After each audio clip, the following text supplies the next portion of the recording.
Okay, so all the found uh, hidden puzzle in the game. We have completed the challenge puzzle and solution for the hour-long video, which is the aforementioned hidden video. The only 100% this game, and I know I said in the last do the hour-long finish the final part of the game, but there's one thing that I have not done. It's found all the audio cues, the audio logs in the game. I have not found all the audio logs in the game. So, for the first part of this stream, I am going to find the rest of, excuse me, I'm going to find the rest of the video logs. And full disclosure, because I don't want to take forever in the day looking for all these video logs, I am using the help of YouTube to find excuse me, to find said videos. No, not videos, audio logs. So, also, have your popcorn ready for later, because that hour-long video is an hour-long video, right? It's an hour-long puzzle, and I'm not going to be watching it. Like, I'm not going to watch it. I'm just going to, try to get the thing. So, all right, first few audio logs that I know are here, and let me know if you wanna hear the audio logs or not. I'm gonna play this one, but let me know if you want to hear the rest. There's not one I would want to devote myself to, except for the Society of True Searchers, which has very few living members at any time. Albert Einstein, 1924. Alright, that one was short. So, yeah, I gotta find all the audio logs, and I'm gonna be doing that here. These are ones I remember right now. Through many births, I have wandered on and on, searching for, but never finding, the builder of this house.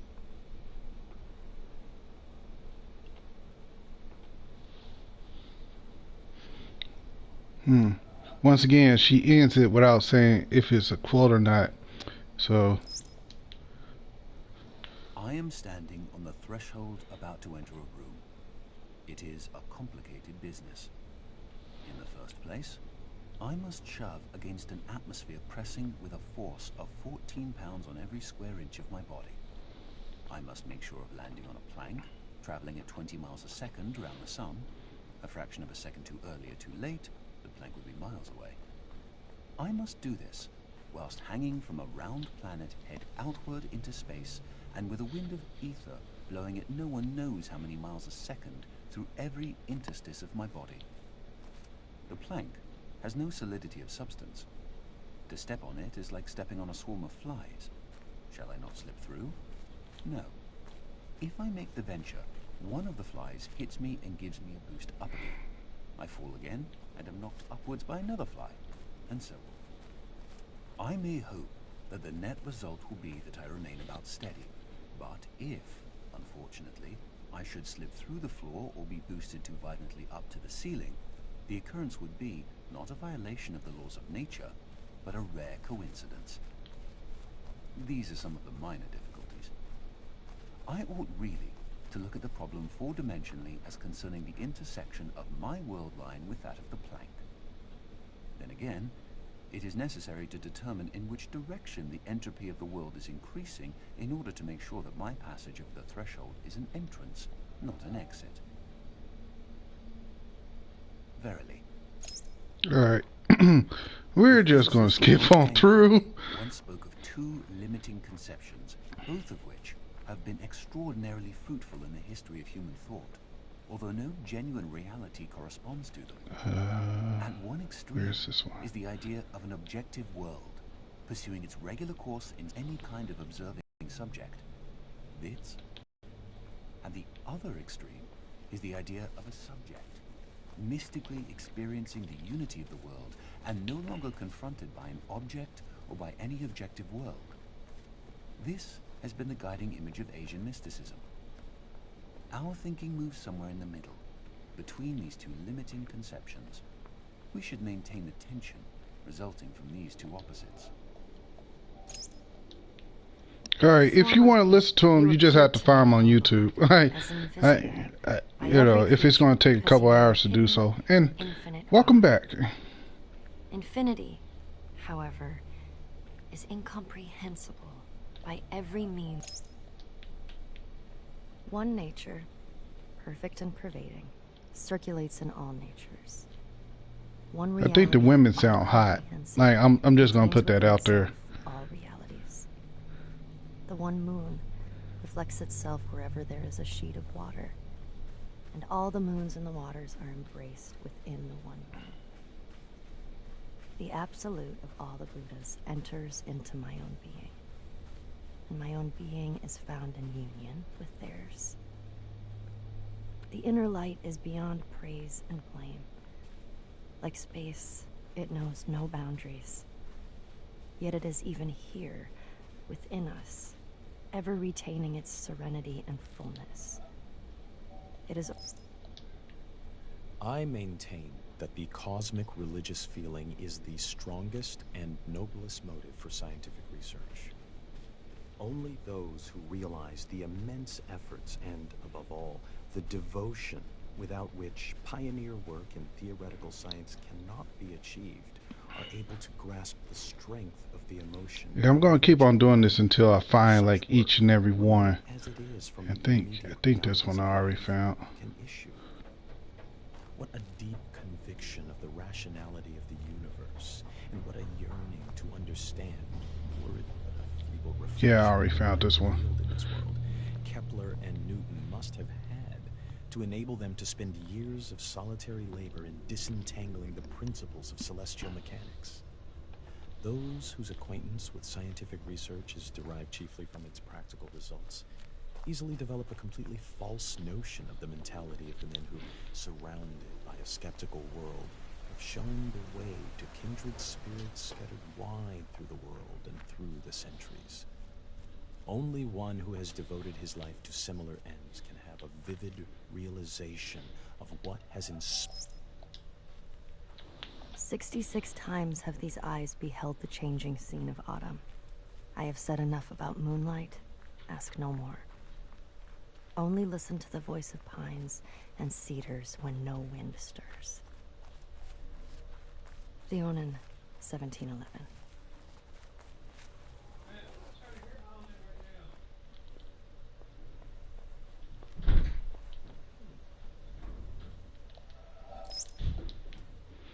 These are ones I would never find at all. Is to the history of Western thought. Zen is to the development of the Eastern worldview. Sounds like my neighbors are having a little disagreement outside. I apologize if you can hear it. In critical development. Yet the difference between the two could hardly be more marked.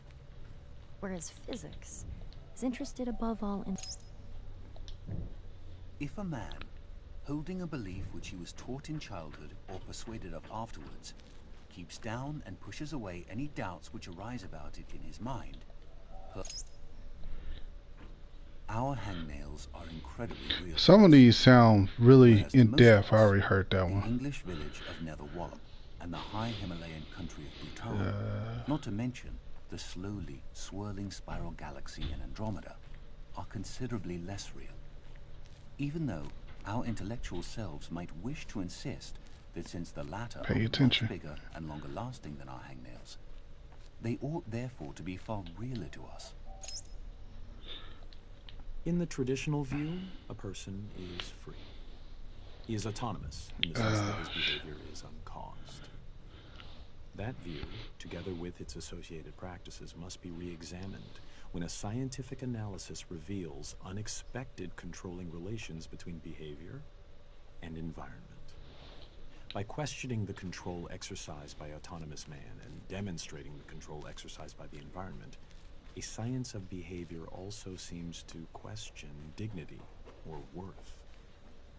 A person is responsible for his behavior, not only in the sense that he may be justly blamed or punished when he behaves badly, but also in the sense that he is to be given credit and admired for his achievements.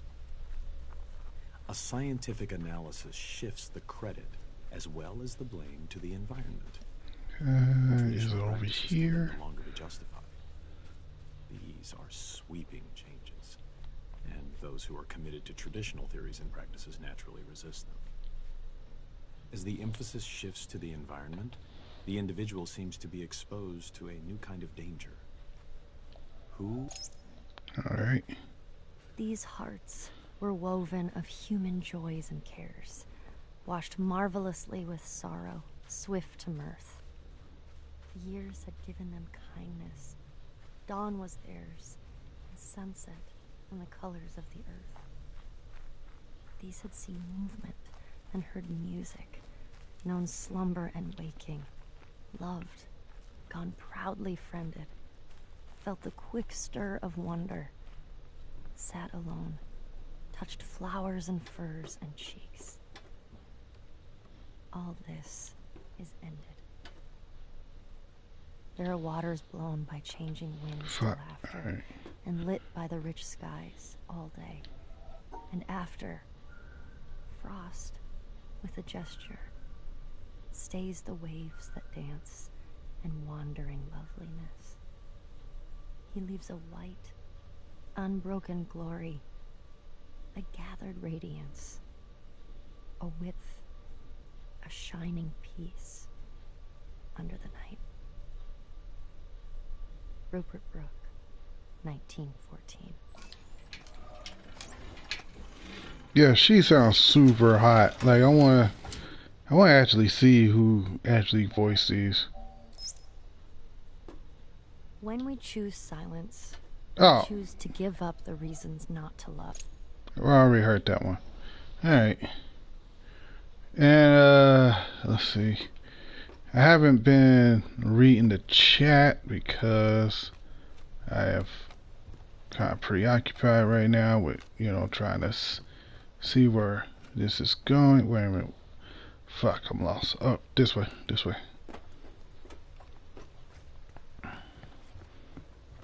He's moving faster on the video than I am.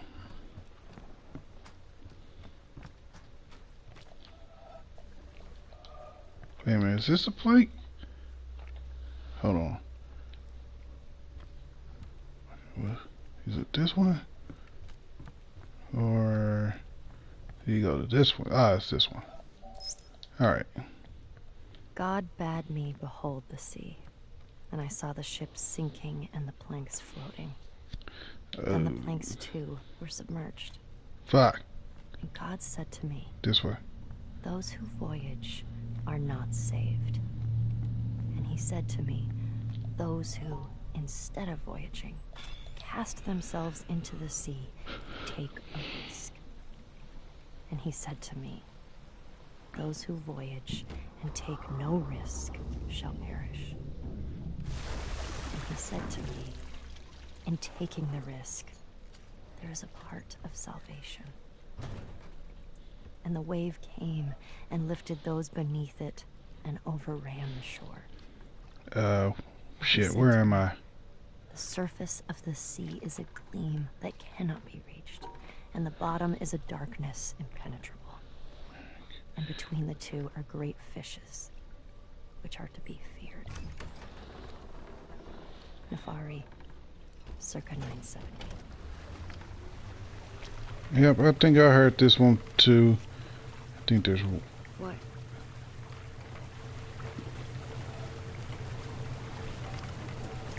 Yeah, I heard that one.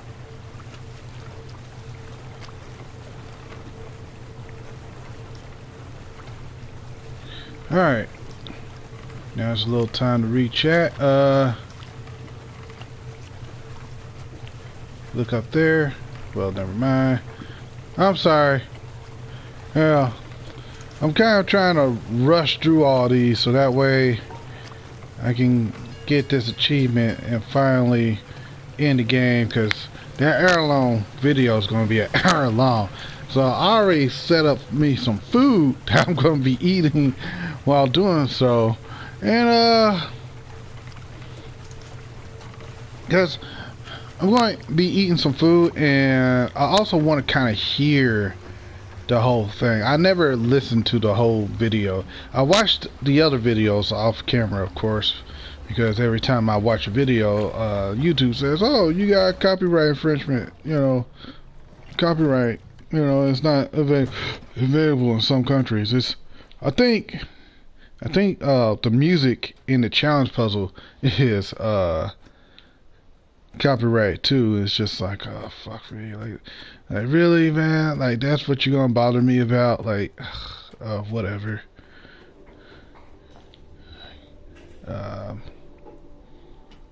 Yes, little annoyances.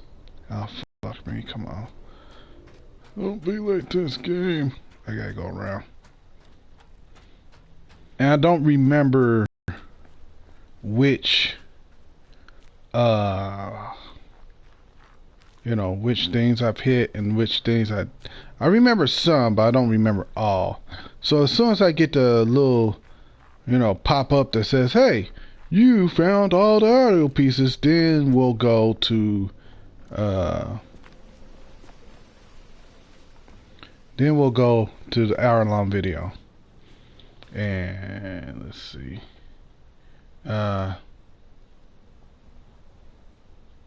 The hour-long video is pretty deep, and that's what I've been hearing. It's like it's really, really thought-provoking. And I had to go. Where I had to go? I had to go over there. So I had to go out here and then this way. This one is where. Man, there's no way I gotta do a puzzle. Fuck. I don't want to do that one. That's too far away.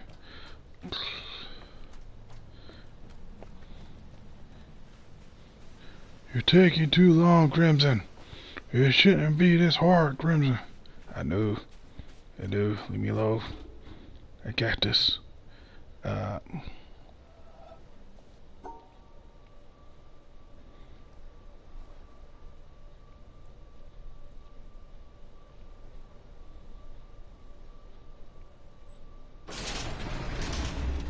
Right.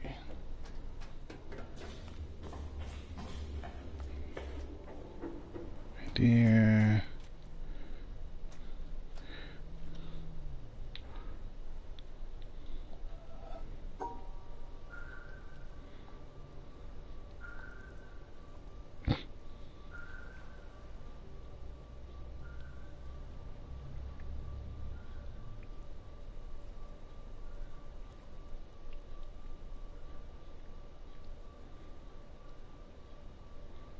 Oh, fuck me.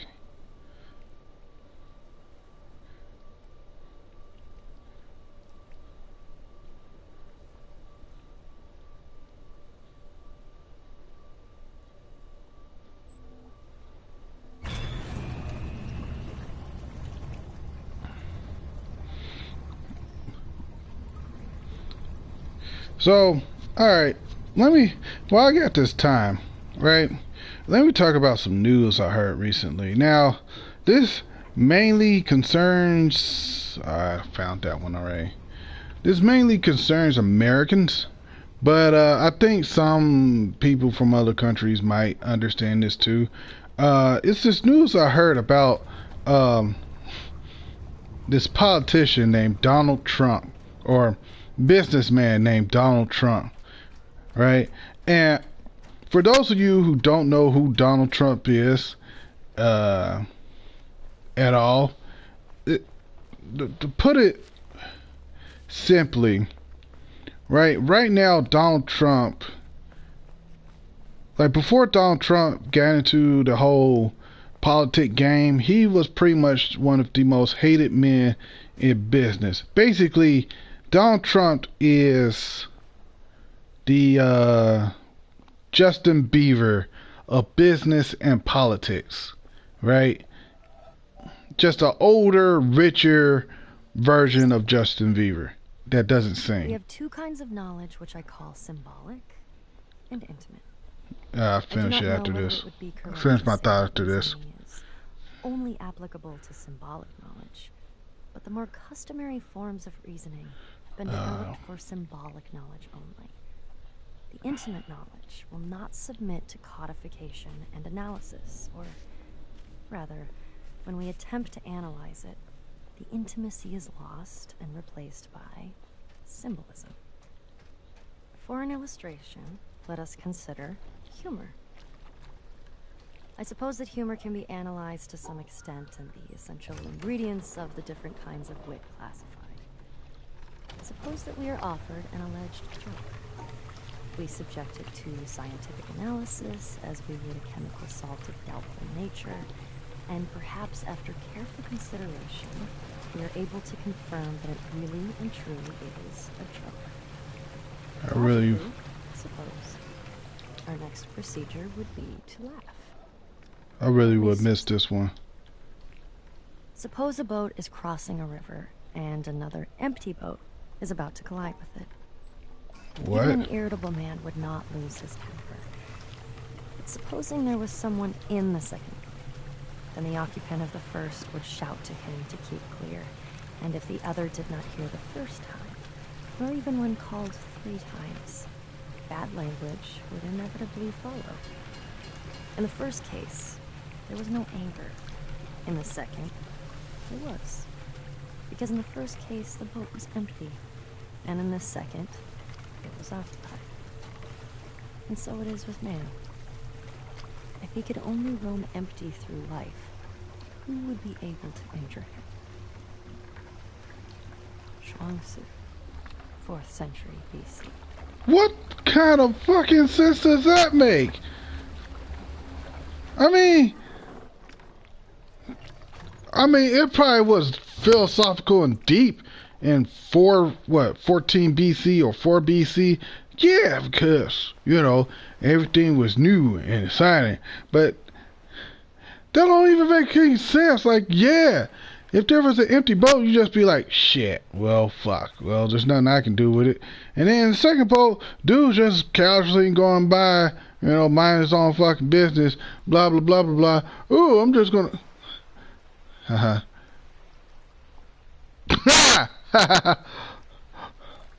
You know what? Yeah. You know what? That is a better analogy. Like, Donald Trump is more like almost as bad as Hitler, right? But, so let me finish this, right? Because we got more than enough time. The Pope. Now, let me start off by saying this. I am not a Donald Trump supporter, right? I think his ideas are asinine and stupid, and he's just doing this just because he's Donald Trump and he's rich and he can, right? And now let me also say this, that I am not a religious man, all right? And I am definitely not a Catholic man. Alright, I'm putting that out there. I'm not religious. I don't have any hostility towards religion. It's just I'm not a religious person. But when the Pope says that you are not a Christian and you get mad, how can you get mad at the Pope? He is the freaking Pope, the holiest of holy men. You have to respect what he says. All right, whether you're religious, not religious, whatever, he's the Pope, right? And to come out and say, for a religious leader to tell you that to question your faith, a religious leader does not have the authority to question your faith. That statement alone may be true, right? If if that was just a statement alone, then I would agree with Donald Trump when he said that. But the religious leader he is talking about is the Pope. He is not a religious leader. He is the religious leader, right? And I really don't like talking about politics or religion, but it's kind of fucked up that Donald Trump is saying that the Pope has no right to question his faith. He's the Pope, all right? Basically, to me, if I was a Donald Trump supporter and I was a religious man, that was it. Like, the Pope just shut Donald Trump down. That's just me. That's all I'm saying about that. But that was just funny stuff I heard today. One day I happened to be occupied with the subject of generation of waves by wind.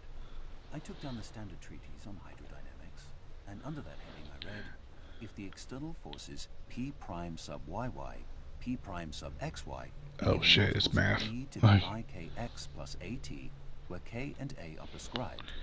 The equations in question determine A and C, and thence, by 9, the value of eta. And so on for 2 pages. At the end, it is made clear that a wind of less than half a mile an hour will leave the surface unruffled. At a mile an hour, the surface is covered with minute corrugations due to capillary waves which decay immediately if the disturbing cause ceases. At 2 miles an hour, the gravity waves appear. As the author modestly concludes, our theoretical investigations give considerable insight into the incipient stages of wave formation. On another occasion, the same subject of generation of waves by wind was in my mind, but this time another book was more appropriate, and I read, "There are waters blown by changing winds to laughter, and lit by the rich skies all day, and after, frost, with a gesture, stays the waves that dance and wandering loveliness. He leaves a white, unbroken glory, a gathered radiance, a width, a shining peace under the night." The magic words bring back the scene. Again, we feel nature drawing close to us, uniting with us, till we are filled with the gladness of the waves dancing in the sunshine, with the awe of the moonlight on the frozen lake. These were not moments when we felt below ourselves. We did not look back on them and say, "It was disgraceful for a man with 6 sober senses and a scientific understanding to let himself be deluded in that way. Pause. I will take Lamb's hydrodynamics Pause. next time." Alright, dude. The video kept on going, I'm sorry. Life. Okay, yeah, I read that too, I think. In existence, but veils hung down. Acts of perception attach themselves only to veils, which leave traces in the owner of the eye that perceives them. In Arabi 1231. Yeah, like, a lot of what Donald Trump has said has been bad, and basically that's what the Pope talked about, right? Is that, and I'm paraphrasing the Pope here. It's like, a man who calls himself a Christian and builds walls instead of bridges is not a Christian. That man is not a Christian, right? That, I'm paraphrasing what he said. He basically said, like, you know, Donald Trump, all Donald Trump wanted to do is just separate, you know, people. Your question. All right, I can do that. Is separate people from his country because of, you know, whatever reasons. You can't do that. Like, you're supposed to build bridges, right? You're supposed to invite people to see you, to, you know, invite people in, right? If you build walls, Concept of a clock. if you build walls, then you're pretty much, you know, not doing it right, basically, right? And yes, Donald Trump has says a whole lot of stuff I definitely do not agree with. And people do agree with him, and that's scary. It's very scary. And yes, Catholics are the minority, are a minority, like, as far as like people who claim to be Catholic. And I say claim because, you know, some people claim but not really. Like, there's a lot of people that claim to be Christian, but Christian is just a broad religion. It has different branches to it that they kind of put it all under the same umbrella. But the point I'm trying to make here is that I got that one up there. The point I'm trying to make is that Donald Trump is not a good person, period, in any sense of the word. And the fact that he's gaining popularity with a lot of people, a number of people, not a lot, a number of people, is kind of scary, you know, especially in America. And excuse me. Oh, excuse me. Damn, I gotta go back to the jungle. And the thing is that I feel is that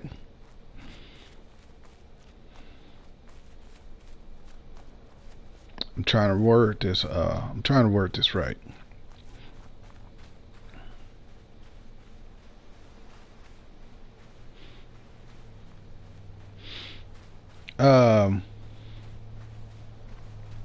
Donald Trump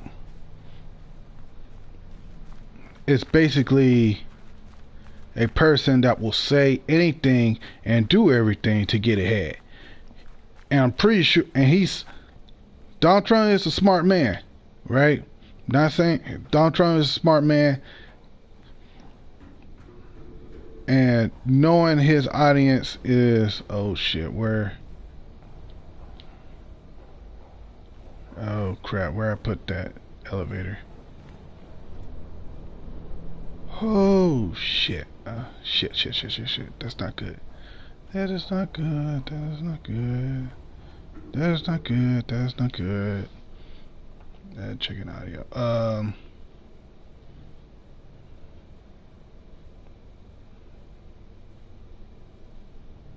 Oh yeah. It kind of goes against what people were saying last election. In the last election, there was a guy by the name of John Kerry, who was Mitt Romney. Sorry, Mitt Romney, and a lot of people said that they didn't want a businessman as a president, right? But that's exactly what Donald Trump is. He's a businessman. He's not a politician by any stretch of the word. Carson, etc. Oh yeah, the fact that he wants to eliminate, or not eliminate, he wants to isolate America from Mexico and pretty much bring hate to all Muslim people, just all Muslim, just a broad ban on Muslim people. It's just absolutely asinine. I mean,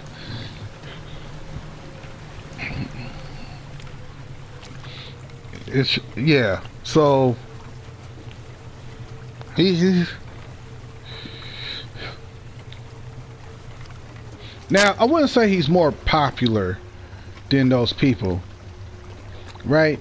Because what we know here in America is that you can't really believe what the media is saying. Like, you can't believe everything that the media says. You really can't, right? Because the media was saying a lot of stuff about how people were mad about Beyonce's Super Bowl performance last week, and there was nothing wrong with Beyonce's Super Bowl performance. Where is?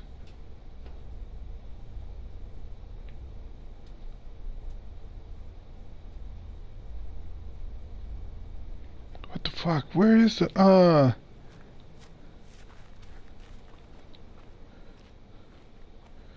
Where's the damn elevator? You know what? I took that bolt all the way around for no damn reason.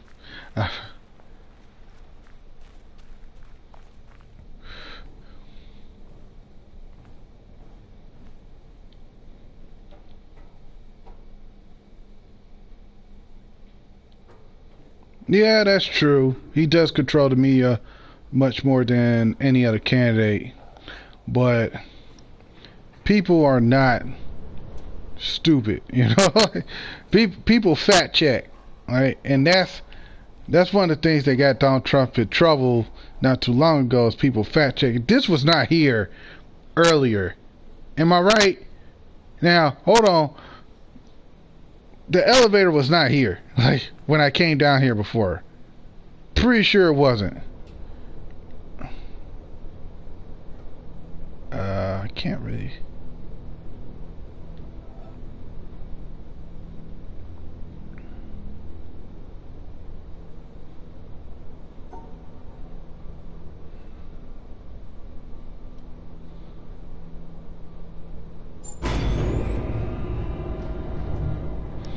Now, which one do I have to go to? I think it's not this one.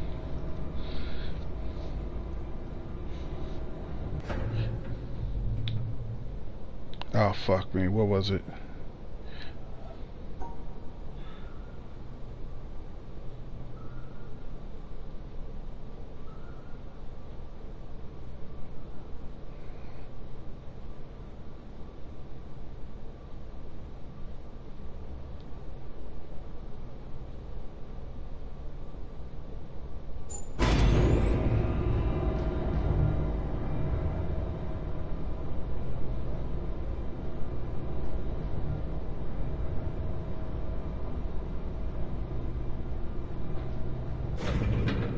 Damn it, take me all the way up.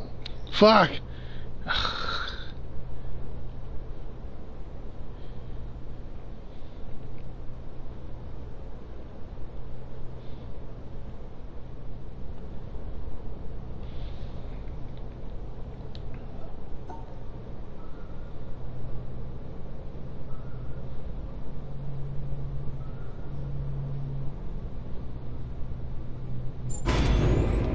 There we go.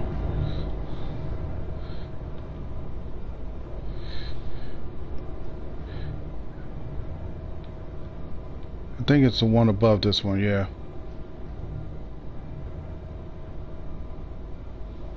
Okay. Now,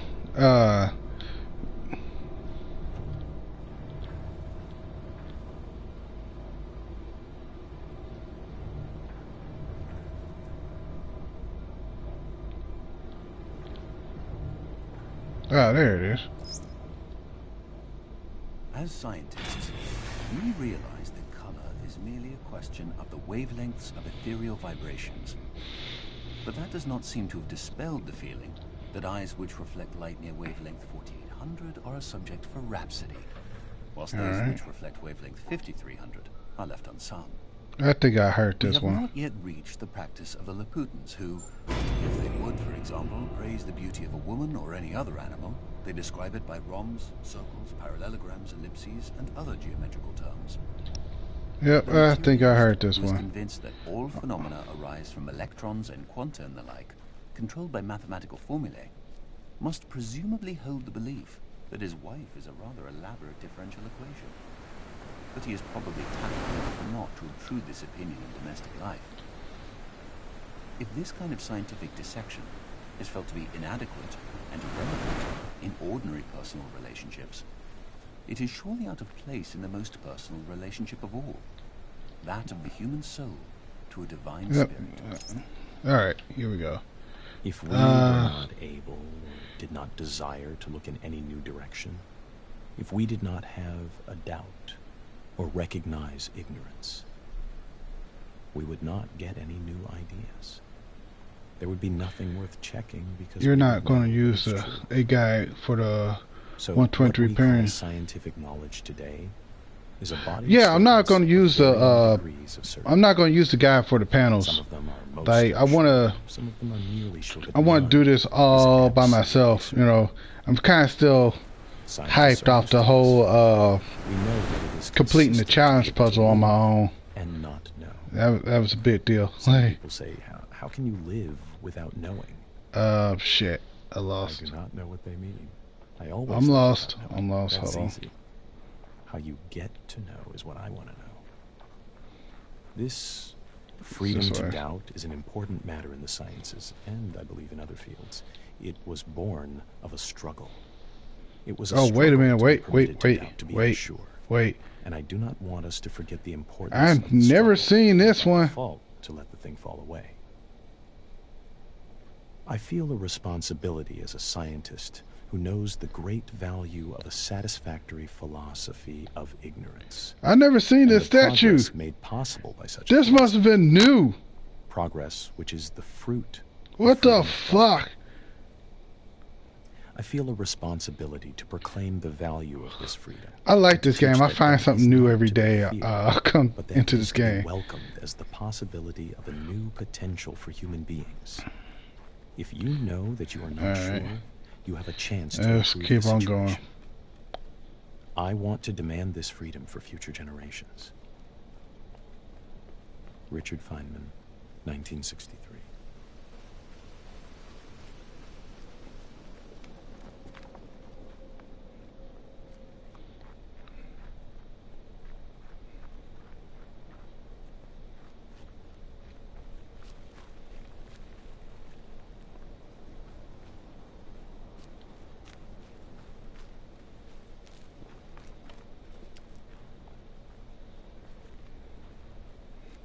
Damn. I'm pretty sure I'm close to getting this damn thing by now. Like, come on. The most beautiful experience we can have is the mysterious. It is the fundamental emotion that stands at the cradle of true art and true science. Whoever does not know it and can no longer wonder, no longer marvel, is as good as... It was the experience of mystery, even if mixed with fear, that engendered religion. A knowledge of the existence of something we cannot penetrate. Our perceptions of the profoundest reason and the Now most I'm going up radiant here, and I beauty, know I got all the which ones only up in their here. most primitive forms are accessible to our minds. It is this knowledge and this emotion that constitute true religiosity. In this sense, and in this alone, I am a deeply religious man. I cannot conceive of a God who rewards and punishes his creatures, or as a will of the kind that we experience in ourselves. Neither can I, nor would I, want to conceive of an individual that survives his physical death. Let feeble souls, from fear or absurd egoism, cherish such thoughts. I am satisfied with the mystery of the eternity of life, and with the awareness and a glimpse of the marvelous structure of the existing world, together with the devoted striving to comprehend a portion, be it ever so tiny, of the reason that Yeah, I got manifests that one. itself in nature. Uh, Albert Einstein, 1931. no, I do not know the trick about the audio loss that I'm missing. Like, I'm currently going through a playlist of videos that show me where all the audio loss are, and I got that one, and I got the ones in there because I think there's one in the thing, and it talks about the two schools. I remember that one.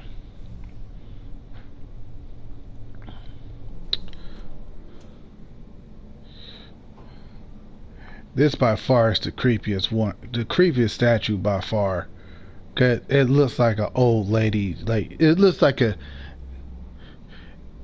dead woman. All right, it looks like a dead woman in there who's just, covered up and just like she's about to die. She is dead, and she's just rotting away. That's the creepiest statue of all.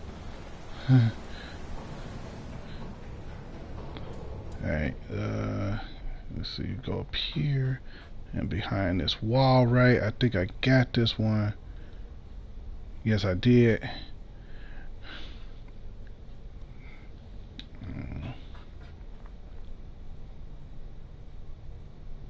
Oh, fuck me. I gotta go around. I am not redoing that whole puzzle. Like, I am not redoing that whole puzzle just to get cross. Nope. Not me. Not today.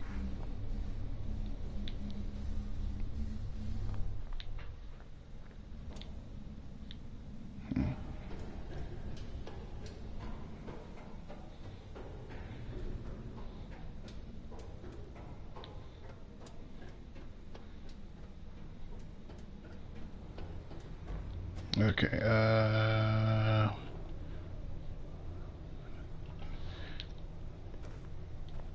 this way. Oh, nope, that's not it. Well, it fell off the thing. Which way? This way. Okay. This is kind of taking a little bit longer than I thought it would. But it's still fine. It's still fine.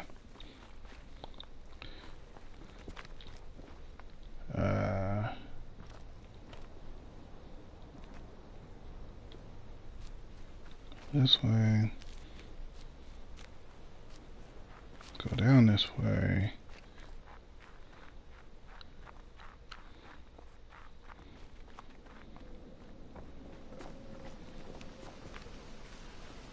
And then bow right through here.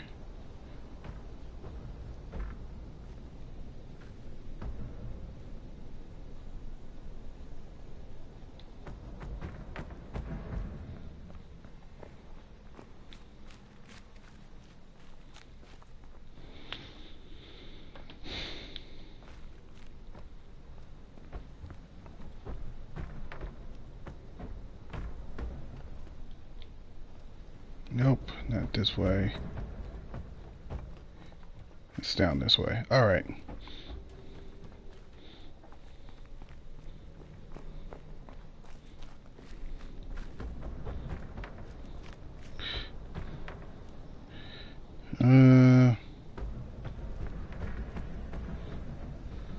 I might be coming right back through this way, but I want to make sure I follow this guy exactly where he goes, so that way I know where everything is.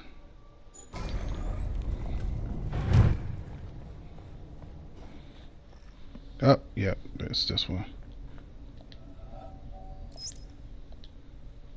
Looked at on the astronomical timescale, humanity is at the very beginning of its existence. A newborn babe.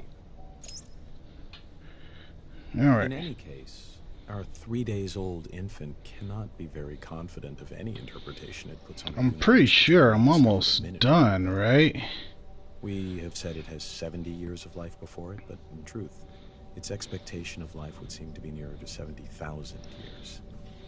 It may be puzzled, distressed, and often irritated at the apparent meaninglessness and incomprehensibility of the world to which it has suddenly wakened. Like, if there's a way to check to see how many more audio logs I have, because I'm on the last one, and I think I'm close to all of them. It has before it time enough and to spare in which it may understand everything. Sooner or later, the pieces of the puzzle must begin to fit together.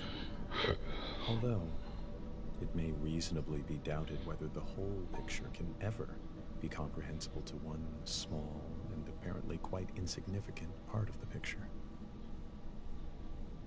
James Jeans, 1928.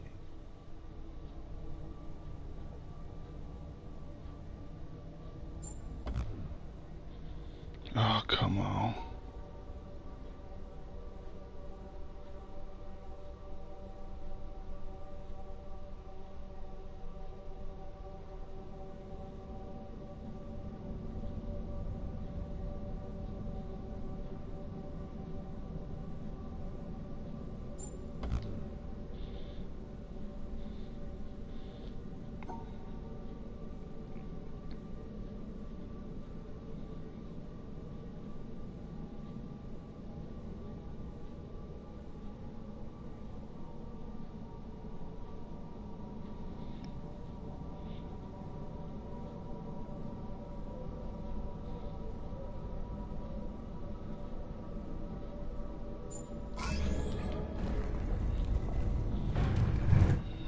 Alright. Uh...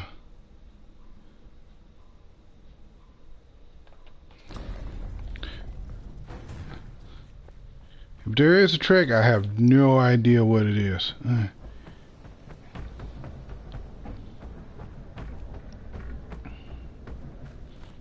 Okay, I think I found that one too. It's one on these stairs.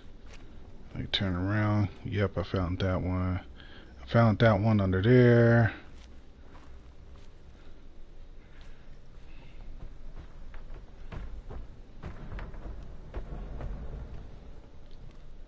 I found that one over there.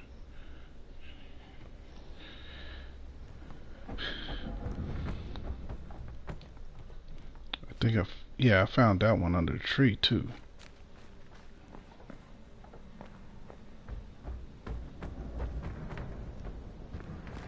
You could go up this way and it's under the tree. Oh no, I didn't find this one. Then the occupant of the first would shout to keep him clear. And if the other did not hear it the first time, nor even when called 3 times, Oh, wait a bad minute. language would inevitably follow. In the first case, there was no anger. In the second, there was. Because in the first case, the boat was empty. And in the second, it was occupied. And so it is with man. If he could only roam empty through life, who would be able to injure him? Xuansu, 4th century BC. So, how do you do? I don't know. I don't remember. Wait, what? No, it's not. It's normal for me. I never remember my dreams. If I try right when I wake up, I can just barely remember fragments. I think I heard this one. 20 minutes later, those fragments are gone. Unless... I cannot understand why we idle discussing religion. If we are honest, and scientists have to be, we must admit that religion is a jumble of false assertions with no basis in reality. The very idea of God is a product of the human imagination. It is quite understandable why primitive people, who were so much more exposed to the overpowering forces of nature than we are today, should have personified these forces in fear and trembling. But nowadays, when we understand so many natural processes, we have no need for such solutions. I heard this can't one. for the life of me see how the postulate of an almighty God helps us in any way. What I do see is that this assumption leads to such unproductive questions as Wait a to why minute. God allows so much That was it. Hold on, I'm checking my trophies.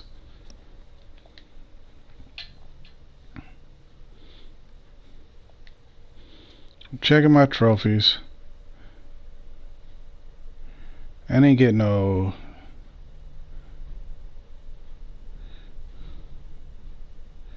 Huh.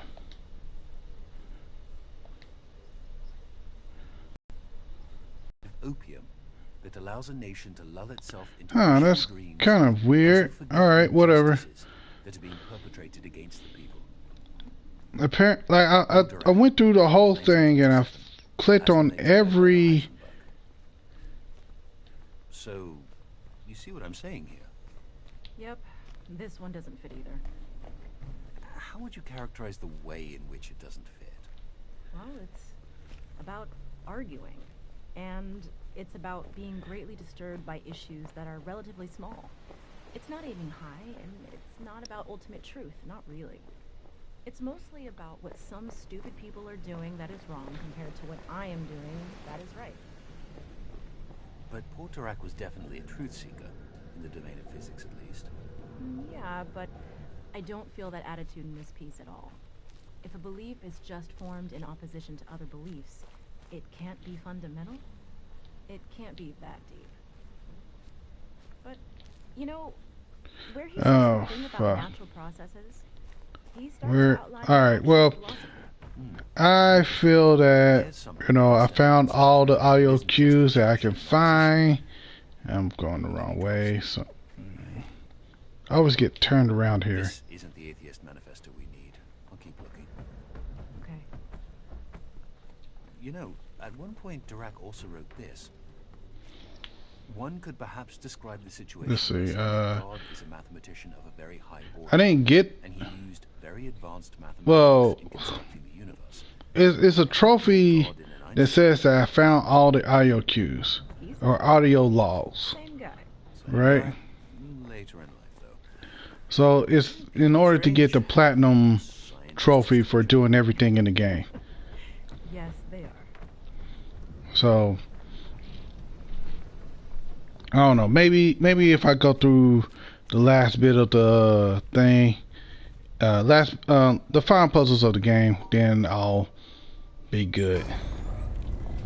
I think this is it.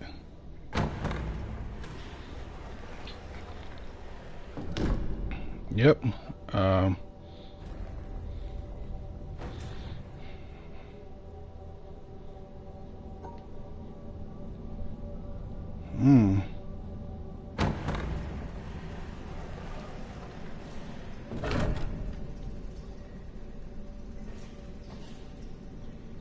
What was that?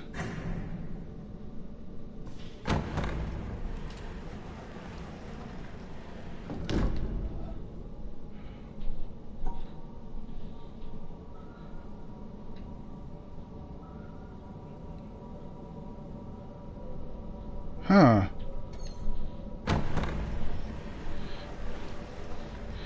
Wait a minute.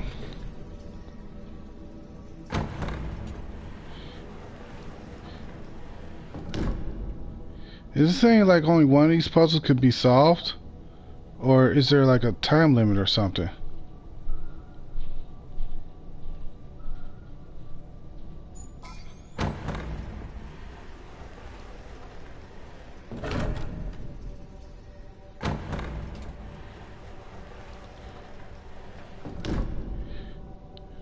Alright,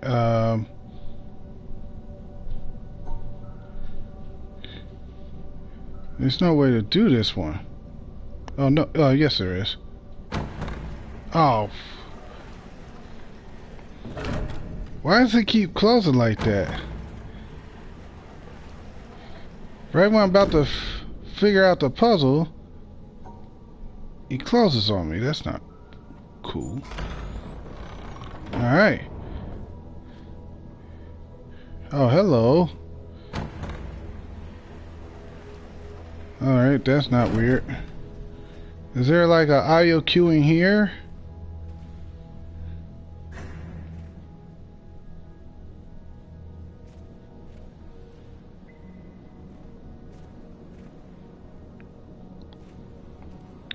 Oh, there goes that one statue I've been trying to see for the longest time.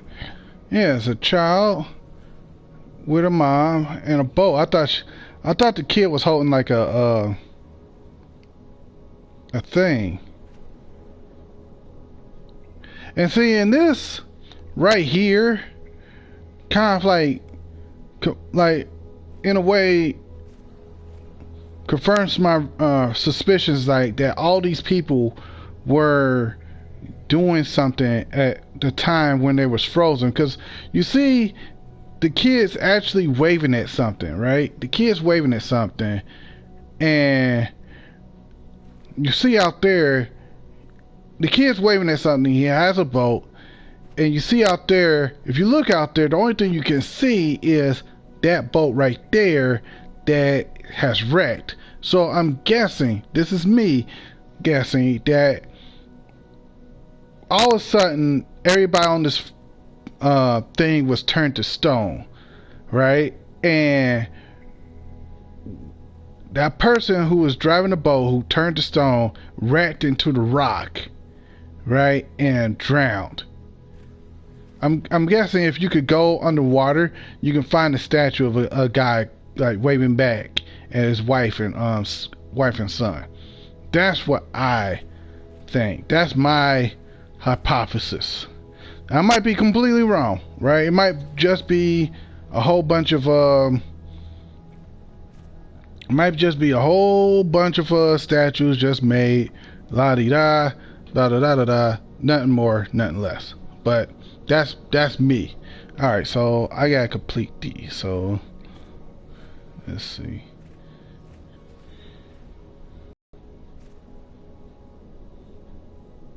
I don't think they're mourning. I don't see that, you know.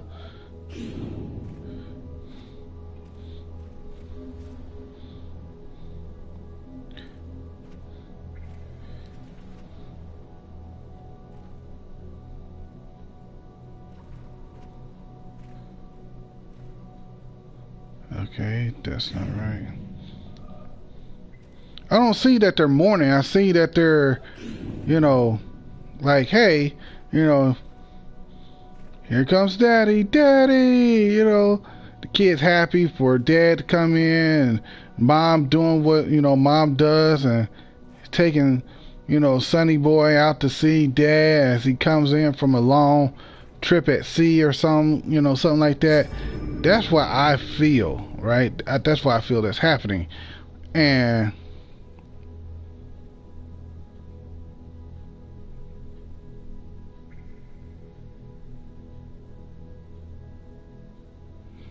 like, wait a minute, like which church? Like, the area looks like a chapel. Like this place?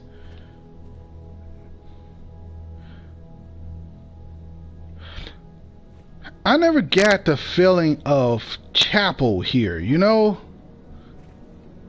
I never got the feeling of chapel. That, I don't know. That I feel this more like a somewhat weird natural formation. Like this part right here is a natural formation, and everything outside was just kind of like a monument or something, right? That's what I'm getting. You know, I might be completely wrong on that, but you know, that's what I'm getting. Yeah, separate these.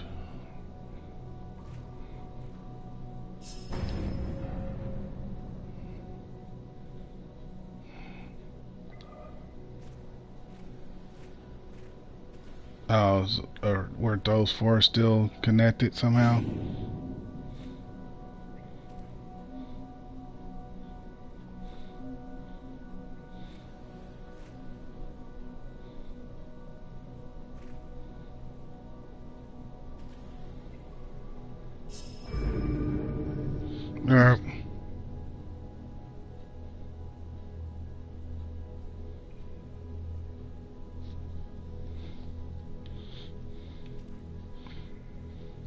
Uh, I had to look up what this place is. I'm gonna look up what the place that you're talking about, that the front of this rock formation looks like, or the way it was sculpted as.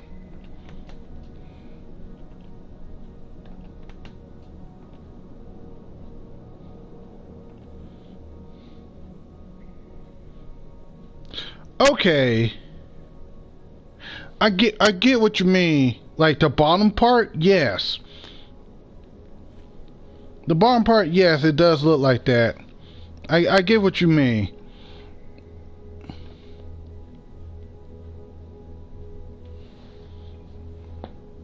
Like, cause there is a part that looks just like this, but you know, I don't know. Just based off of the paintings that I've seen, you know, not the paintings, but the statues. Just based off that, you know.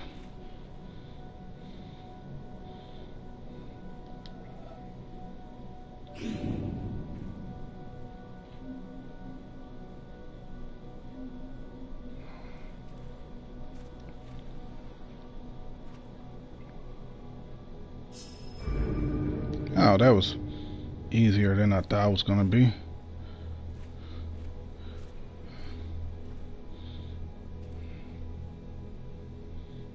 Alright.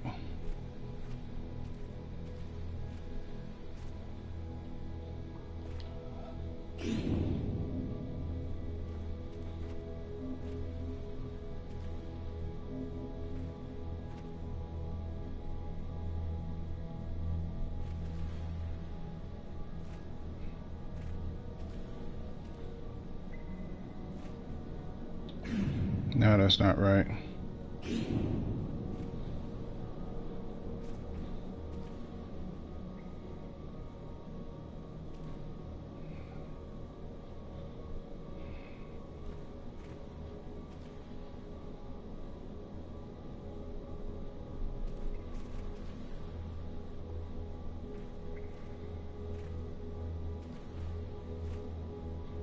Nope, that's not right either. If I head this way.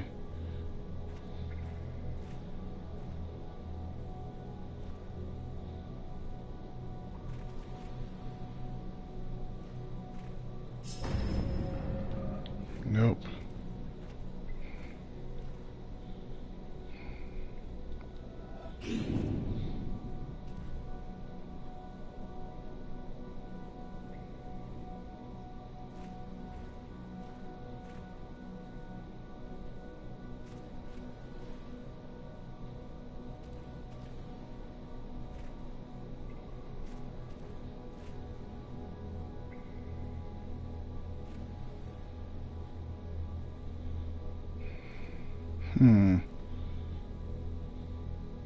Let's see.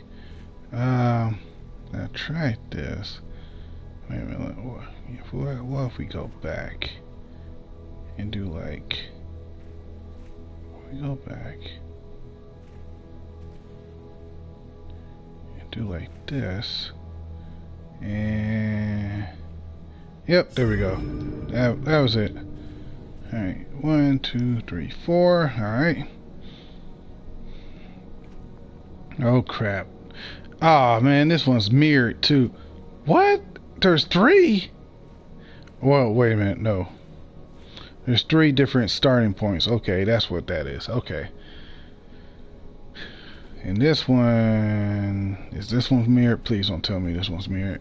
Okay. I think I see that one.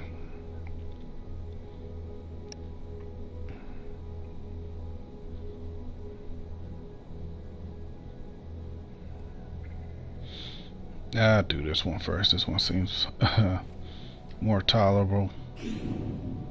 No, I don't want to go that way. Go this way. Shit.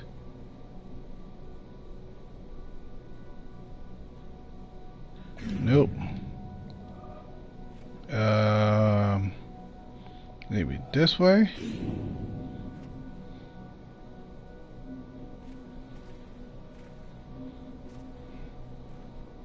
Now I can go back around.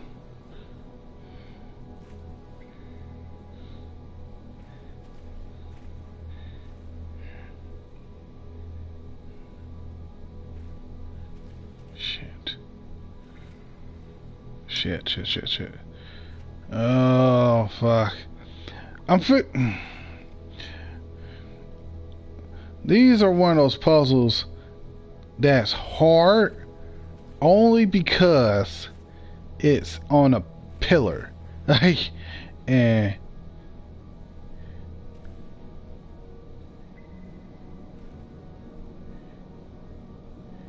yeah.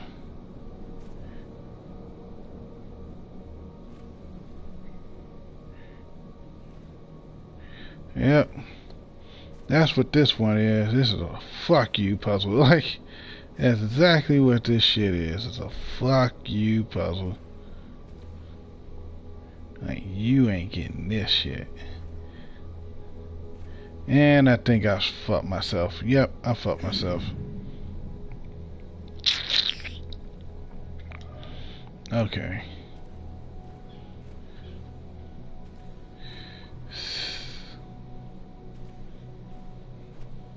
Maybe the answer is going through the middle.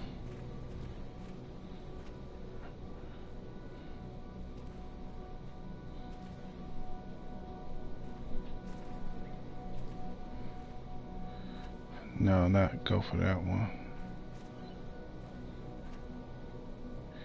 You kind of have to, right? Alright. No, just avoid this. Alright. Then come back.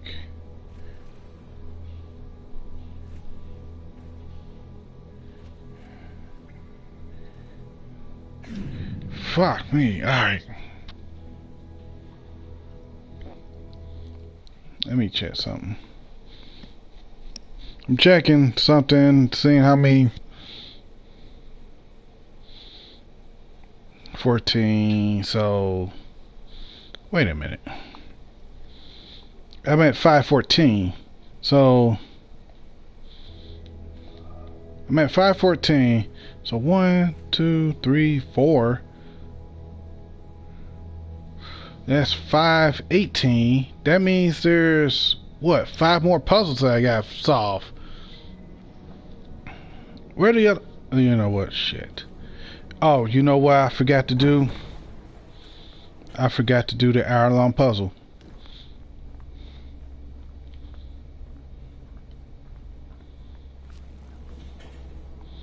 I forgot to do the hour-long puzzle. Shit. Alright.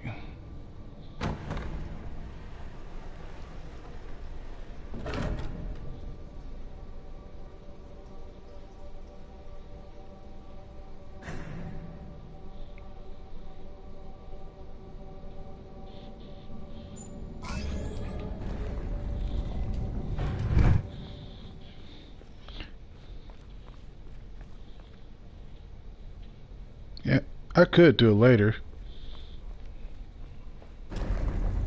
Alright, yeah, you're right. I could do it later. I'll just do it. I'll do these now and then do the hour-long puzzle later. Alright, shit. This one doesn't look too difficult. There's no point of return. There's no point of no return. Okay, I see what you mean.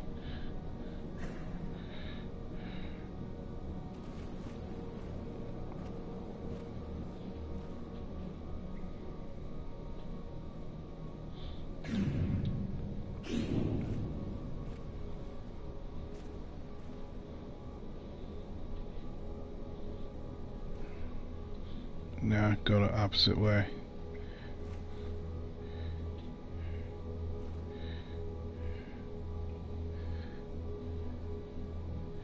No.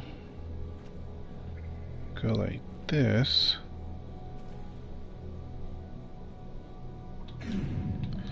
Oh, fuck me. Alright, this. Alright, let's see something. There is 1, 2, 3, 5. So 5, 10, 15, 20, 25, 30. So 6. So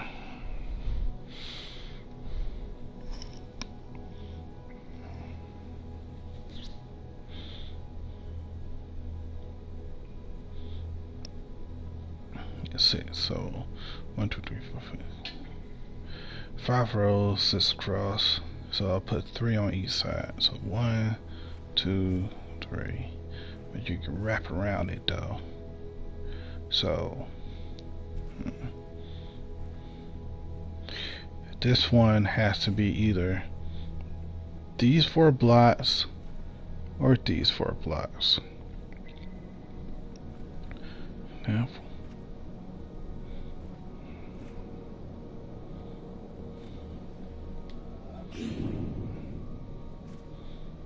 I'll just make these 2 separate blocks then. And then, yeah, just make these 2 separate blocks. It's not that. Bow, there you go. Alright, that wasn't. When I just look at it and just plan it out. Alright, that's alright. So this 1, 2, 3, 4. So 4, 8, 12, 16, 20, 24. Or did I count that wrong? Oh, wrong. 4, 8, 12, 16, 20, 24, 24. So 4 rows up, 24.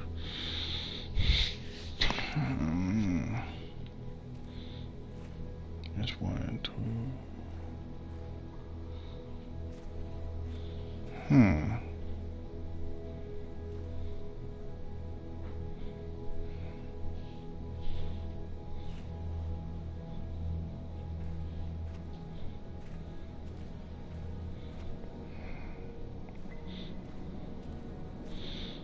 The breaking of lines make it more difficult to travel around.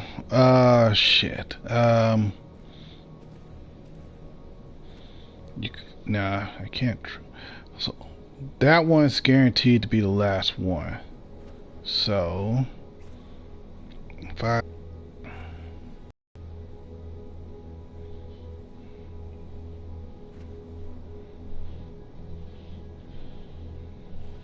wait a minute, if I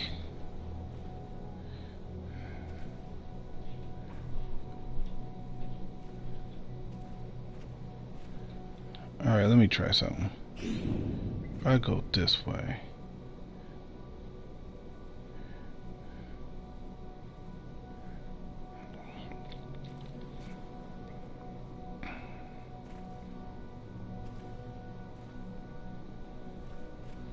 no. Excuse me. No.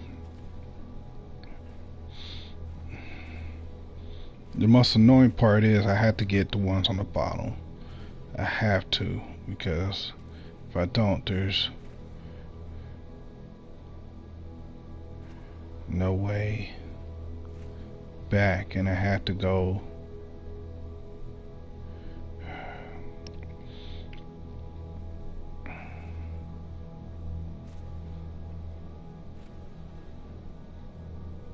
No, that's not right. It can't be right.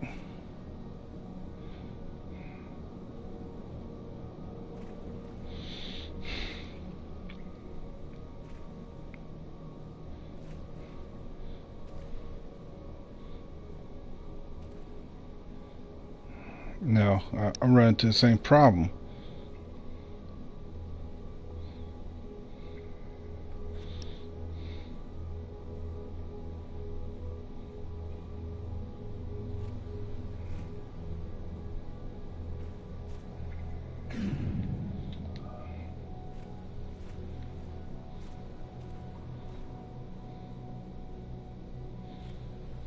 Oh, fuck. Damn it. Ah, fuck. Alright, fuck it. I'll go to this one. Ah, fuck me. Okay. There are only 2. Okay, there's only 2. So 1, 2, 3, 4. Isolate the black from the white. So wait a minute, I'll go. Oh. Ha ha ha ha ha ha ha ha ha ha. Yeah, that's right.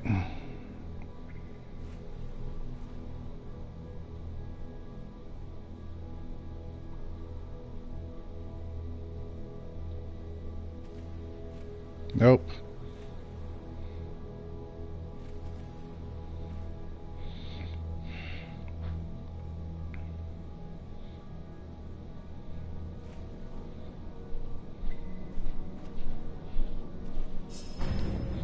Yep, knew that was wrong. Ha! Yeah, of course. Okay. Of course they'll throw a curveball in like that. I mean, why not? It wouldn't be that simple. Because of that one. So,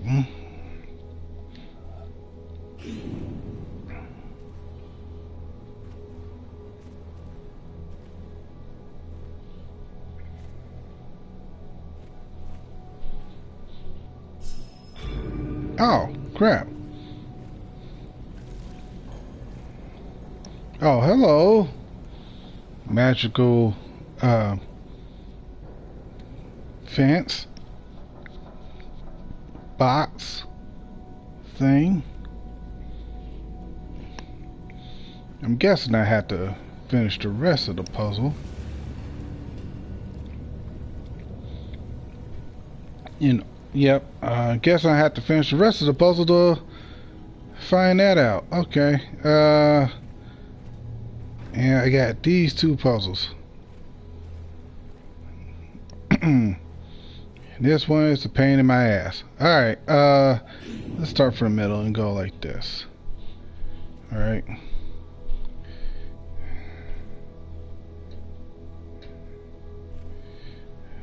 I don't know if I tried this already or not. Wait a minute.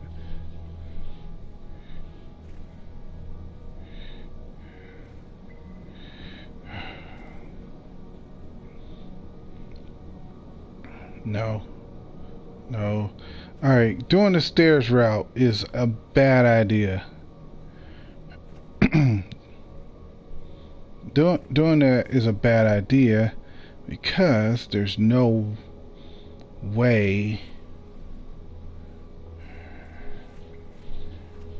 it tells me I had to go this way. So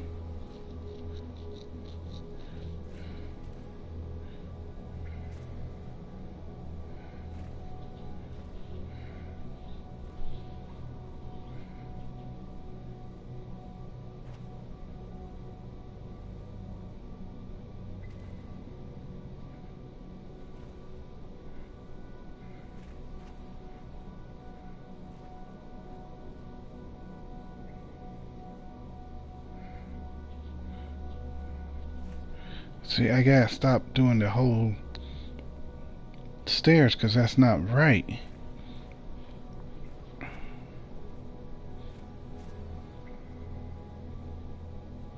Wait. Okay.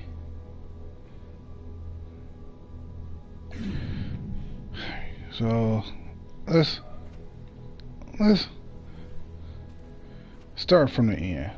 So if I go bow, bow, bow, bow, bow, bow.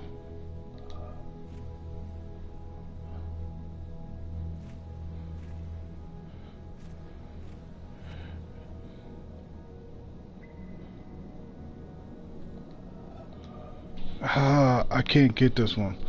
Alright, screw that. I am looking this up. Nope. I am looking this one up because fuck that shit.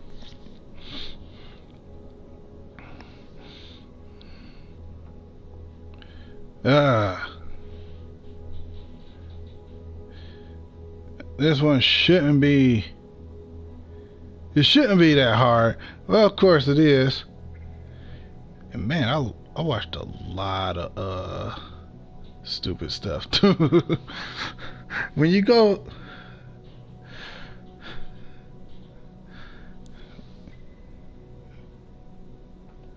all right.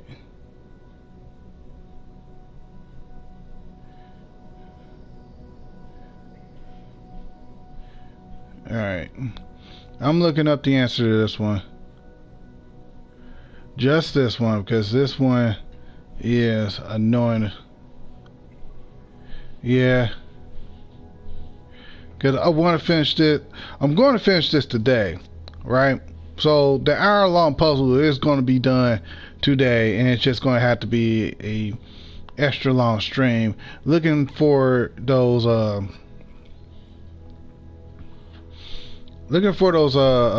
audio logs did take longer than I originally planned on. And I do apologize for that.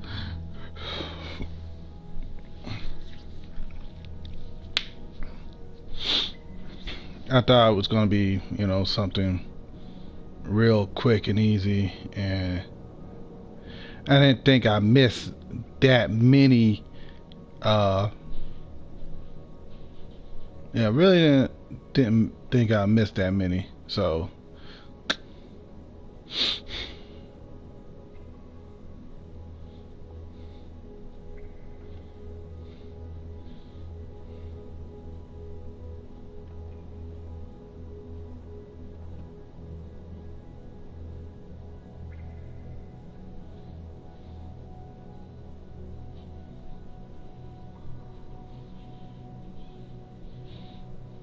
Oh, so he out. Damn it. I gotta find when this guy actually did the first thing.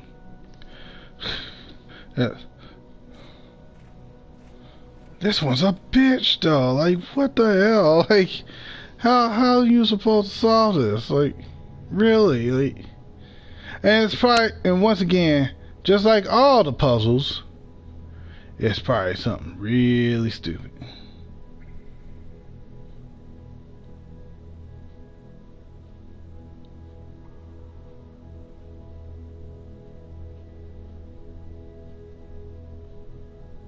Alright.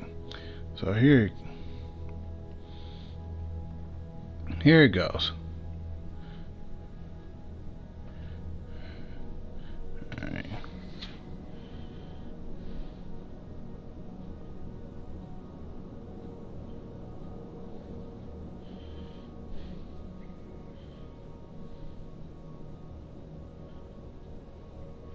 He's doing all the ones on one side.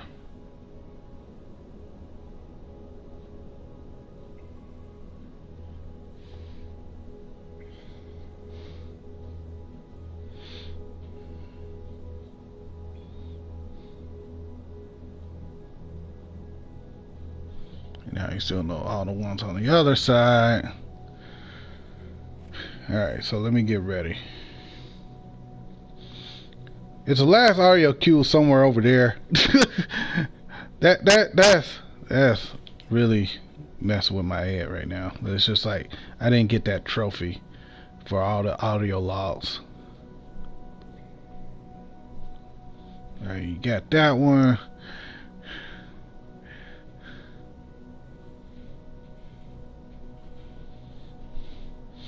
He's at this guy's having more trouble with the second one than I have. Alright, here we go. Alright. Wait, he started from the middle. Let's go back just a little bit.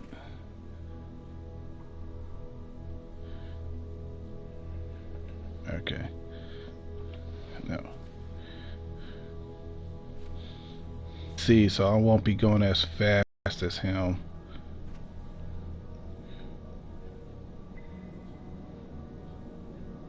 Okay. What you do? He went over, then up, then over, then down.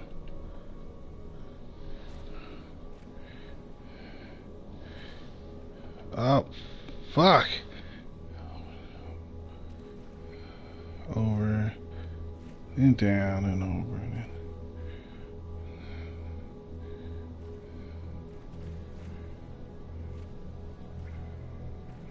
Wait.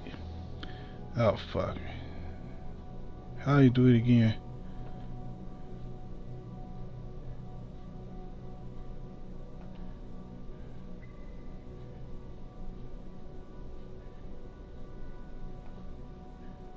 Okay.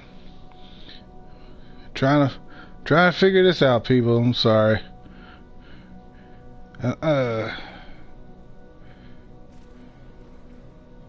Nah, I missed a spot somewhere. So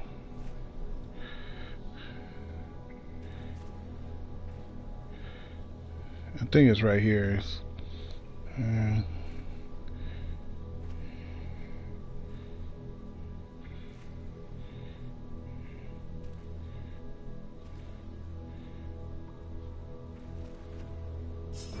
Oh, there you go. Okay. And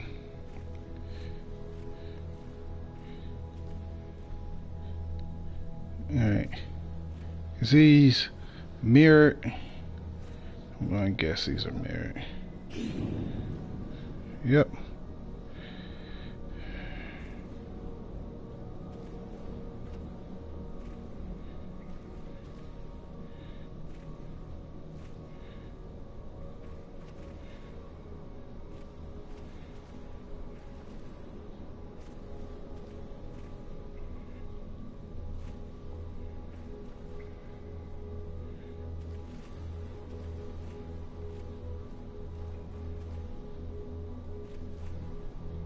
is this one?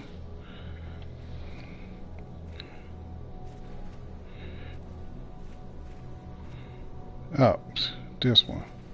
Yep, there you go. And I think I got it all. Yep, got him.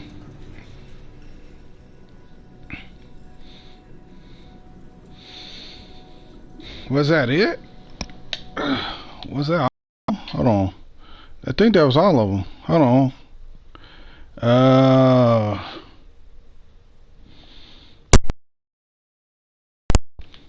Yeah, there's only puzzles left. Sorry. There's only 5 puzzles left. So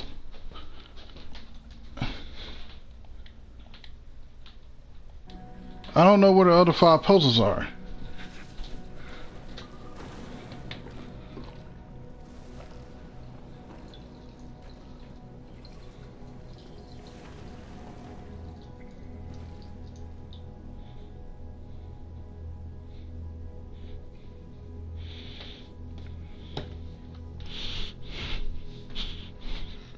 Did I miss something?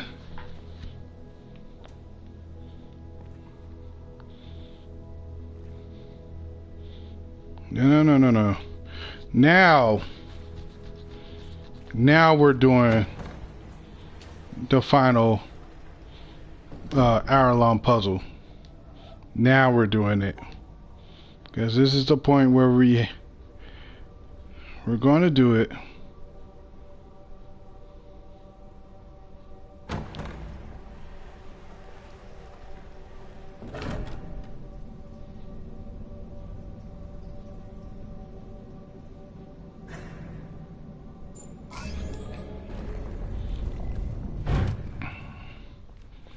Alright.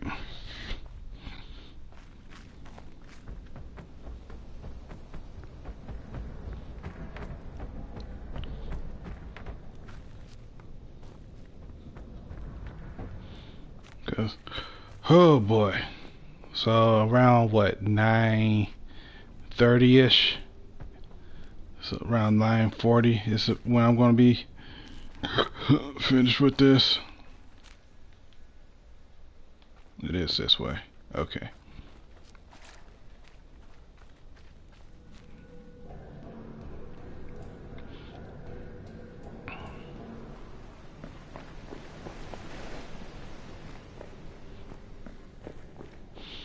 Apparently I'm missing 5 panels. So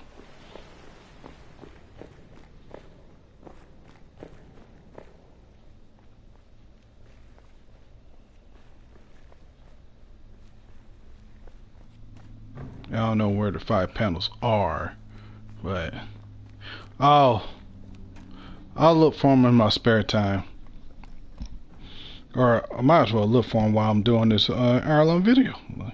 Or nah, I can't do that because I had to be here for the hour-long video, and I can't like double check, fact check all of them. All right, so here we are. And where's my phone? Oh fuck. Alright.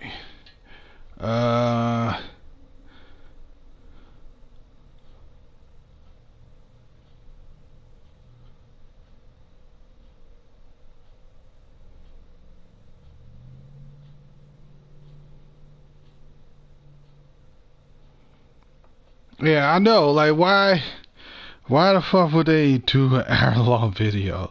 An hour-long puzzle, right? I understand that you want to make it somewhat, I don't know, indulging or something like that, but really, a puzzle that takes an hour long to do. Okay, it's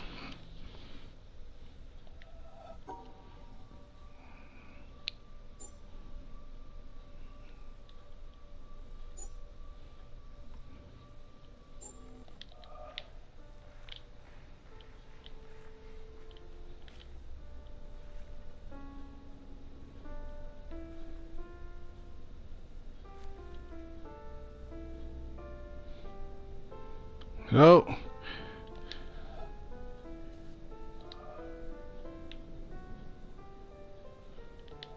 How many of you here have personally witnessed a total eclipse of the sun? To stand one day in the shadow of the moon is one of my humble goals in life. The closest I ever came was over 30 years ago. On February 26th. Alright, well, I'm going to get something to eat. I'll be right back. Enjoy. I'll be back. I bought my bus tickets and found a place to stay. But in the end, I couldn't get the time off work. Well, anyone who lives in Portland can tell you that the chances of catching the sun in February are pretty slim. And sure enough, the skies over the city that day were completely overcast. I wouldn't have seen a thing. That work I couldn't get out of was my first job out of college. A sales clerk at an old Radio Shack store in beautiful downtown Worcester, Massachusetts. On my very first day behind the counter, a delivery truck pulled up to the front of the store. They carried in a big carton, upon which was printed the legend TRS-80. It was our floor sample of the world's first mass-market microcomputer. The TRS-80 Model 1 had a Z80 processor clocked at 1.7 MHz, 4,096 bytes of memory, and a 64-character black and white text display. The only storage was a cassette recorder. All this could be yours for the low, low price of $599. The store I was working in had seen better days. At one time, it had been near the center of a thriving commercial district.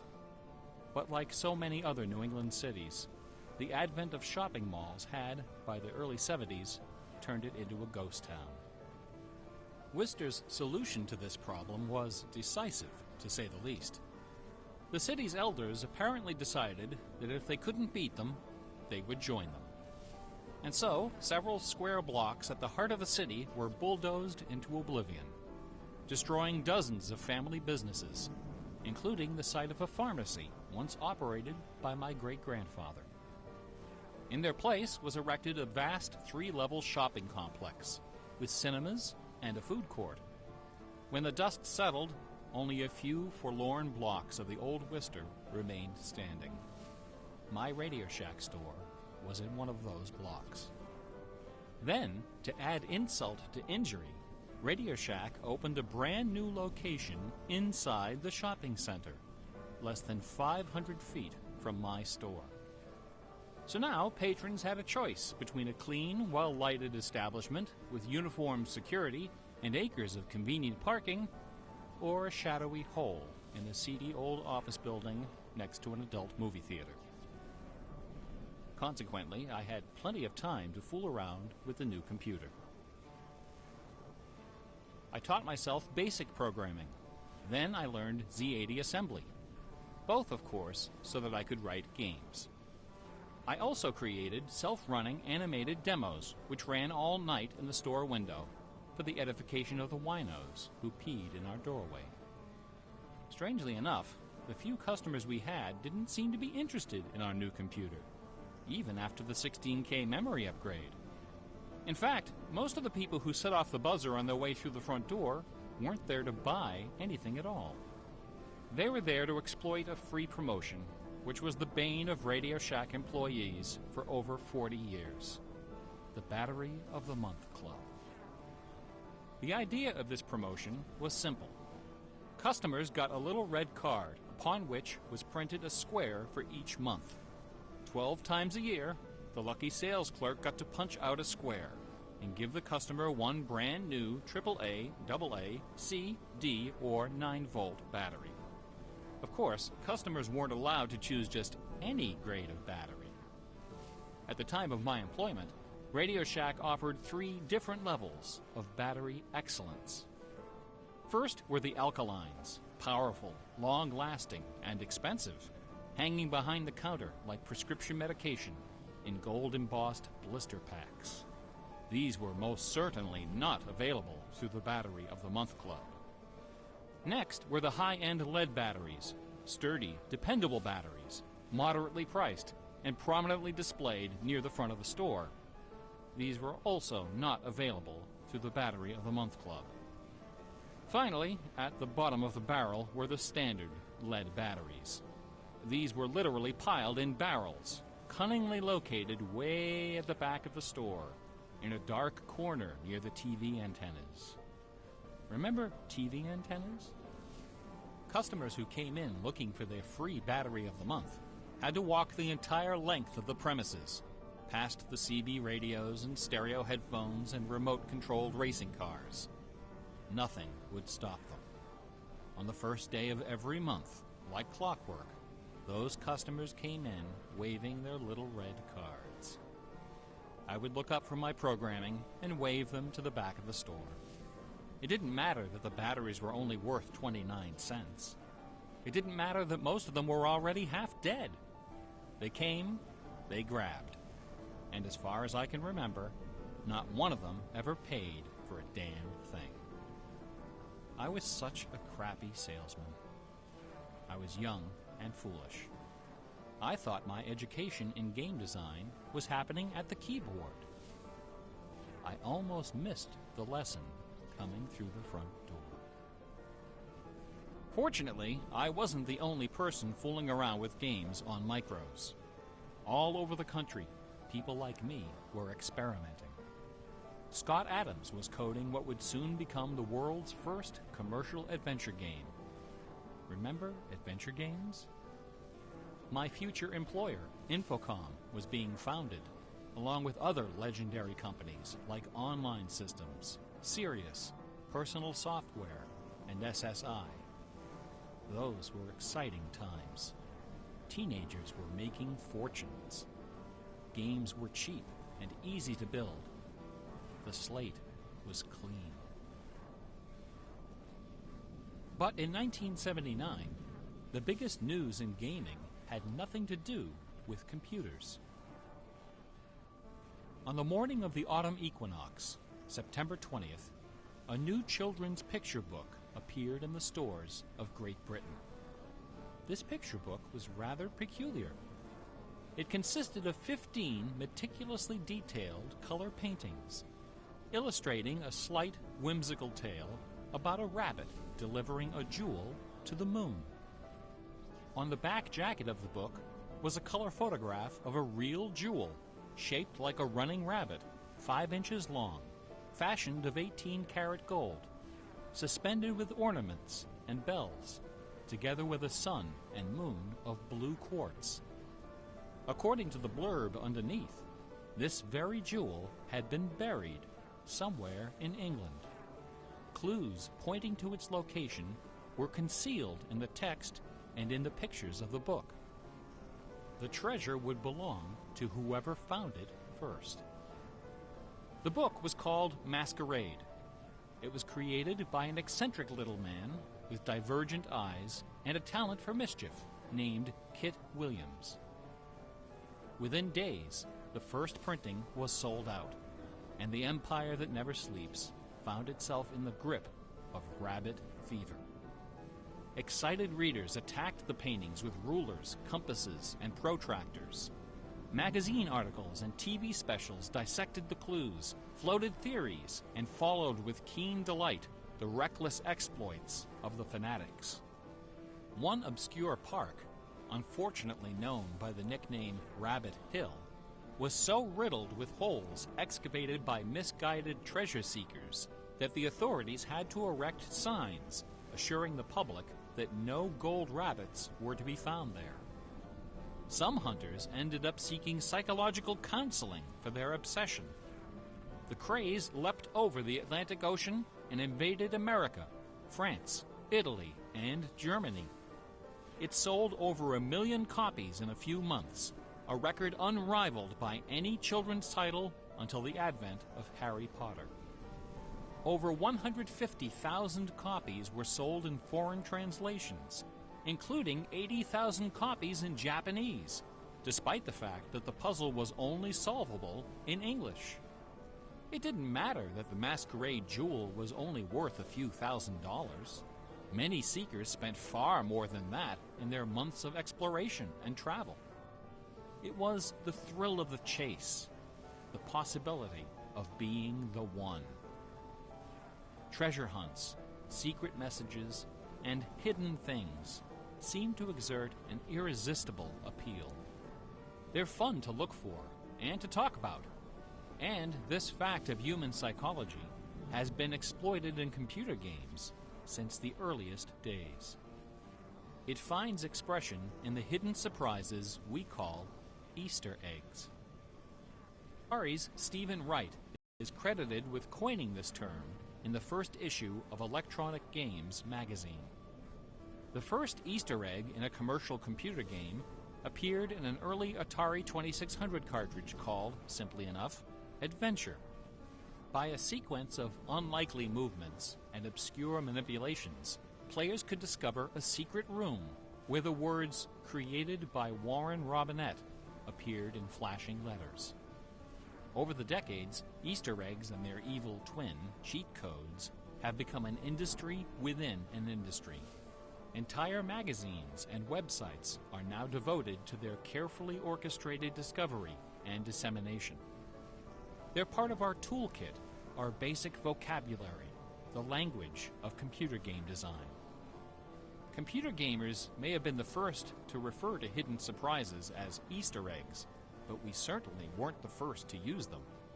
Painters, composers, and artists of every discipline have been hiding stuff in their works for centuries. The recent advent of VCRs and Laserdisc players with freeze-frame capability exposed decades of secret Disney erotica.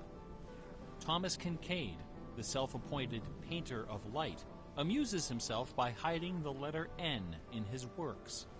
A number beside his signature indicates how many N's are hidden in each painting.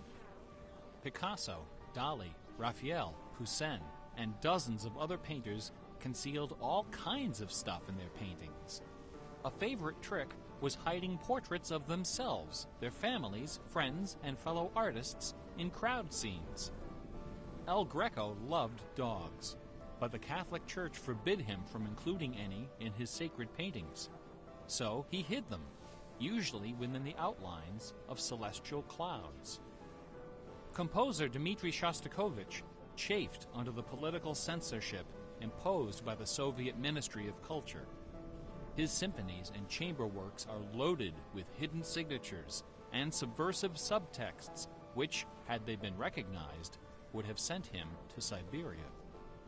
Mozart's opera, The Magic Flute, is filled with musical allusions to the rituals of the Freemasons, the ancient secret society of which he and his mentor Haydn were members. But the most famous purveyor of Easter eggs is that champion of the late Baroque, the ultimate musical nerd, Johann Sebastian Bach. Bach was a student of gematria, the art of assigning numeric values to letters of the alphabet. A equals 1, B equals 2, C equals 3, etc. By comparing, sequencing, or otherwise manipulating these numbers, secret messages can be concealed. Bach took particular delight in the geometrical numbers 14 and 41. 14 is the sum of the initials of his last name. B equals 2, A equals 1, C equals 3, and H equals 8. 41 is the sum of his expanded initials, J.S. Bach. These two numbers show up over and over again in Bach's compositions. One of the better-known examples is his setting of the chorale Vor deinem Thron. The first line of the melody contains exactly 14 notes, and the entire melody, from start to finish, contains 41. Another of Bach's favorite games was the puzzle canon. A canon is a melody that sounds good when you play it on top of itself, a little bit out of sync. Frere Jacques and Row, Row, Row Your Boat are familiar examples of simple two-voice canons. But a canon can employ any number of voices, and you don't have to play each voice the same way either. You can change the octave, transpose the key, invert the pitch, play it backwards, or any combination. Finding melodies that make good multi-voice canons is a fussy and difficult art, of which Bach was an undisputed master. Now, in a puzzle canon, The composer specifies the basic melody and the number of voices, but not the relationship of the voices. The student has to figure out the position and key of each voice, and whether to perform them inverted and or backwards. Bach wrote quite a number of puzzle canons. The most famous, BWV 1076, is part of a fascinating story. One of Bach's students was a fellow by the name of Lorenz Misler, founder of the Society of Musical Science.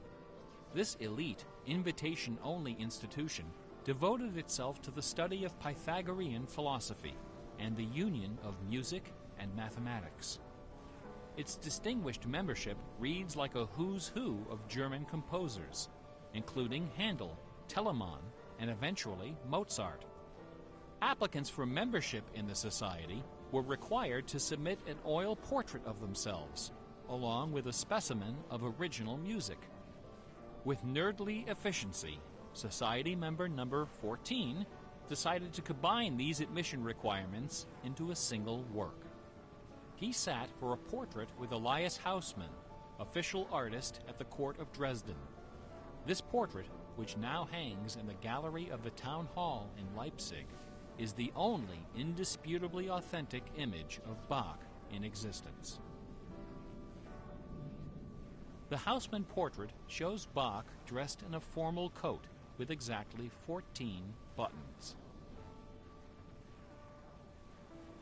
In his hand is a sheet of music paper, upon which is written a puzzle canon for 6 simultaneous voices. In 1974, a manuscript was discovered which proved that this canon was the 13th in a series of exactly 14 canons based on the ground theme of the famous Goldberg variations. As if these musical gymnastics weren't enough, Bach liked to hide messages in his compositions by assigning notes to the letters. His initials, B-A-C-H, correspond to the pitch sequence B-flat, A, C, and B natural in German letter notation. This theme makes its most memorable appearance in the last bars of his final composition, The Art of Fugue, published soon after his death in 1750. The word fugue comes from the Latin fuga, which means flight, as in running away. So the art of fugue is the art of flight, the art of taking a theme and running with it. Bach wrote hundreds of fugues, but none as sublime as this sequence of 14. In the last and most complicated fugue in the series, the first and second sections develop normally. This is followed by the B-A-C-H signature, and then suddenly, without any warning or structural justification, the fugue stops, dead in its tracks. One of the composer's 20 children, his son Carl Philipp Emanuel, claimed that Bach died moments after those last few notes were written. This story is probably apocryphal. The Easter eggs in Bach's music are a pleasant obscurity, known chiefly to professors and students of Baroque music. But in March of 2002, when this lecture was first delivered, those Easter eggs were the talk of the entire classical music industry. Sitting near the top of the classical music charts that month was a compact disc on the ECM label called Morimer. It was performed by the Hilliard Choral Ensemble, together with a talented but, until then, little-known violinist, Christoph Poppen. The music on Morimer is based on a geometrical analysis of Bach's Partita in D minor for solo violin. This analysis, by German professor Helga Thon, assigns numeric values to the duration of notes, the number of bars, and the German letter notation of the partita. In doing so, she claims to have discovered the complete text of several liturgical ceremonies encoded in the notes. The CD presented these hidden texts superimposed over the original music. The result was strangely melancholy, dark, haunting, and very, very popular. Quite a few music critics attacked this disc. They didn't buy Professor Thon's analysis, dismissing it as a combination of numerology and canny marketing, their caution was not without basis. Numerology is a slippery slope down which many a fine mind has slid to its doom. Allow me to offer an amusing anecdote from my own experience. Back in the early 90s, before the internet took off, one of the more popular online bulletin board systems was a service called Prodigy. I bought an account on Prodigy so I could join a fraternal interest group and gossip with fellow members around the country. One day, a stranger appeared on our bulletin board. Right away, I knew we were in trouble. This fellow, whose name was Gary, began spouting all kinds of apocalyptic nonsense about worldwide conspiracies, secret societies, and devil worship. At first, we tried to be polite. We questioned his sources, corrected his histories, logically refuted his claims, and tried to behave in a civilized manner. But instead of soothing him, our attention only made him worse. His conspiratorial warnings became urgent, approaching hysteria. He began to threaten people who disagreed with him. To coin a phrase, Gary went all uppercase. But his most urgent warnings weren't about the gays, the Jews, the Rockefellers, or the Illuminati. According to Gary, the greatest enemy of mankind was Santa Claus. Gary claimed to possess a secret numerical formula that proved beyond a shadow of a doubt that Santa Claus was an avatar of the Antichrist. Intrigued, we pressed Gary to reveal his formula. In doing so, we walked right into his trap. We should have known